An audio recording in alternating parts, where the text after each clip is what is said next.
Com a iminência de jogar a Copa Libertadores em 2025, o Internacional pretende faturar mais de 600 milhões de reais em um plano orçamentário recorde na história do clube. Para isso, traça metas importantes a partir de Campeonato Brasileiro, Copa do Brasil e a própria competição sul-americana. Enquanto isso, na Europa, um zagueiro observado pelo Internacional tem o futuro iniciando a sua definição, e um atacante no próximo Campeonato Gaúcho está praticamente fora por conta da seleção brasileira. A gente vai falar sobre tudo isso, então tu sabe, fica comigo depois da vinheta.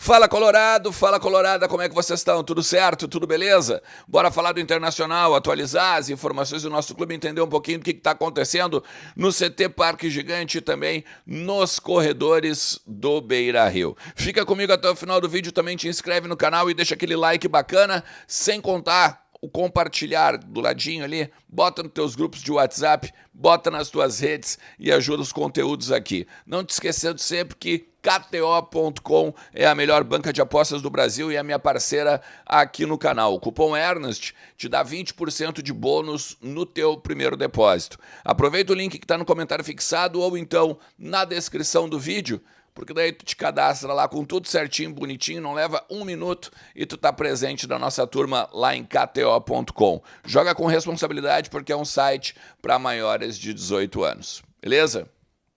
Bom, gente, vamos lá. Eu tenho falado com vocês essa semana sobre o orçamento do Internacional para 2025 e ele promete, claro, né, se o Inter cumprir todas as rubricas, ser recorde, né, com mais de 18 milhões de superávit e mais de 600 milhões de faturamento bruto das receitas do nosso Colorado. Mas para isso, o Inter precisa estipular metas financeiras nas competições. E uma coisa talvez diferente até do que aconteceu nos últimos anos, as metas são mais modestas dessa vez. E talvez por isso até a venda, né, de 160 milhões em atletas seja uma rubrica bem importante também para a próxima temporada. Eu consegui para vocês as três metas financeiras dos três principais campeonatos: Copa do Brasil, Libertadores e Campeonato Brasileiro. Vale destacar, né, que Copa Libertadores a gente ainda não está, né, obviamente confirmado, mas a matemática, né, o campo do Roger e principalmente o aproveitamento do Internacional fazem com que a gente consiga estipular isso, né, principalmente o plano orçamentário do Inter também. E aí é o seguinte: tu pode até me perguntar, tá, mas e o Campeonato Gaúcho? O Campeonato Gaúcho não faz diferença, vencer ou não vencer em termos financeiros. O Inter ganha o mesmo dinheiro por participar, seja se for para final, semifinal, ficar na fase classificatória não faz diferença. O Internacional ganha da detentora dos direitos, né, que é a RBS, o mesmo valor. Então é o seguinte, me parecem mais modestas, tá, as metas orçamentárias. E aí a gente tem que entender, por exemplo, no ano passado, a meta da Copa do Brasil era chegar à semifinal. Só que todos os anos da gestão do Barcelos, basicamente, ele fica ali na terceira fase, nas oitavas, Vitória, América Mineiro, né? Então a gente vai vendo que o Inter vai acabando, de repente, Juventude, agora na última, né? E o Inter vai ficando pelo caminho, traça uma meta muito alta e aí se rala na questão orçamentária, tem que buscar a rubrica em outro, né? Dessa vez a Copa do Brasil é quartas de final, a meta financeira do Internacional. Vale lembrar, é diferente da meta esportiva, óbvio que a meta esportiva é vencer o campeonato. Então o Inter teria que chegar nas quartas de final da Copa do Brasil, nas oitavas de final da Copa Libertadores, e isso significa se classificar, né, para as fases de mata-mata, passando da fase de grupos, e o Inter tem uma meta de G6 no Campeonato Brasileiro. Diferente também deste ano que passou, que era ser G4. E deve bater, né? Tá ali com o Flamengo aí, aquele quarto, quinto colocado ainda do Campeonato Nacional. Então essas são as metas esportivas agora para 2025. Enquanto isso, o Inter se prepara, claro, para encarar os últimos 5 jogos do Campeonato Brasileiro. Temos ali a possibilidade do Bruno Tabata ser preservado na partida contra o Vasco, está fazendo trabalhos de fortalecimento, controle de carga e tudo mais. O Gabriel Carvalho pode voltar à titularidade. Eu falei sobre isso no vídeo do finalzinho da tarde de ontem, está aqui em cima. Recupera depois, tá? Mas tem 2 questões envolvendo o futuro do Internacional que a gente precisa conversar também nesse conteúdo. Uma delas é o gauchão do ano que vem. E assim como a gente já tinha também conversado aqui, o Inter pretende colocar uma mescla, né, de time profissional e base. Os 5 primeiros jogos, as 5 primeiras rodadas devem ser com prioridade para as categorias de base, time sub-20, boa parte, e depois o Internacional daí sim, né, com a pré-temporada para os profissionais já definida, daí sim jogam os profissionais. O Inter vai ter um problema, se for fazer mesmo, né, se mantiver esse planejamento, essa programação. O atacante Ricardo Matias, ele foi um destaque tremendo agora na partida entre a Seleção Brasileira Sub-20 e o Sub-20 do Fluminense na Granja Comari. Eles estão fazendo uma série de trabalhos, né, visando o Sul-Americano do ano que vem, do qual, inclusive, o Brasil é o atual campeão. E o Ricardo Matias, atacante do Internacional, fez 4 dos 6 gols que acabaram fazendo lá na Granja, tá?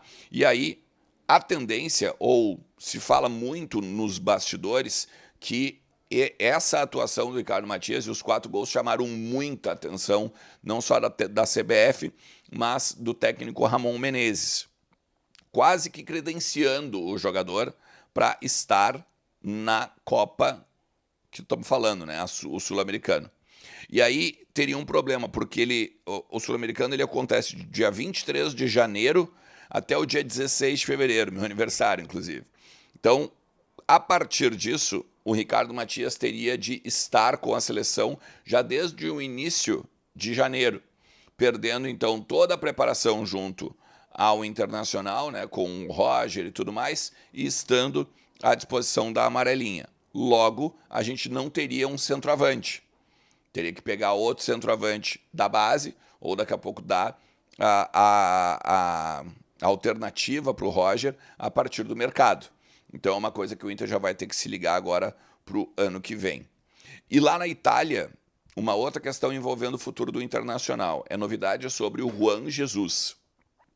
Porque os jornais italianos eles já começam a dizer que o Napoli vai liberar o defensor agora em janeiro. Mas para liberar o defensor tem de ter uma reposição no grupo. E aí a gente tem algumas coisas para entender. O Napoli estava interessado no Vitão. E o Inter queria o Juan Jesus também. Só que o Inter não quer perder o Vitão. O Inter gostaria de manter o Vitão, pelo menos no primeiro semestre, para depois pegar a janela quente do meio do ano e aí sim o Vitão ir para a Europa.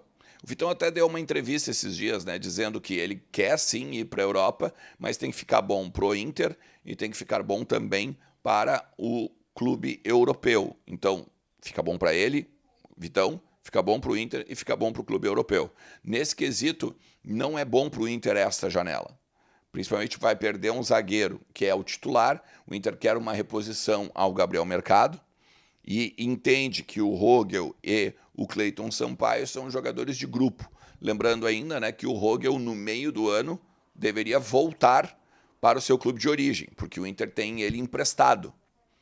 Logo, o Inter precisa contratar mesmo, né, um zagueiro para ter esse zagueiro fichado como jogador do Internacional. Então, daqui a pouco, em cima dessa liberação do Napoli, pode ter alguma novidade também aí nos próximos dias ou nos próximos meses. A verdade também é que algumas pessoas próximas do Juan Jesus declararam que mesmo ele querendo sair da Itália, não seria o Brasil um destino que ele vê com bons olhos.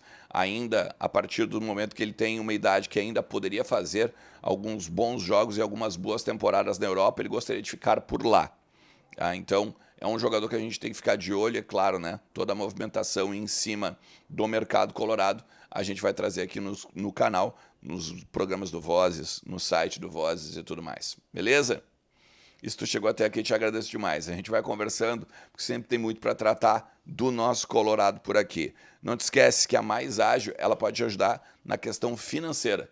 E em menos de 24 horas, eles botam um dinheirinho no teu bolso com um resgate de fundo de garantia. É uma empresa que é especialista nesse tipo de atividade. Vai lá, fala com eles, seja aqui ó, no número que está na tua tela ou no link que está na descrição. Valeu, um forte abraço. Tchau.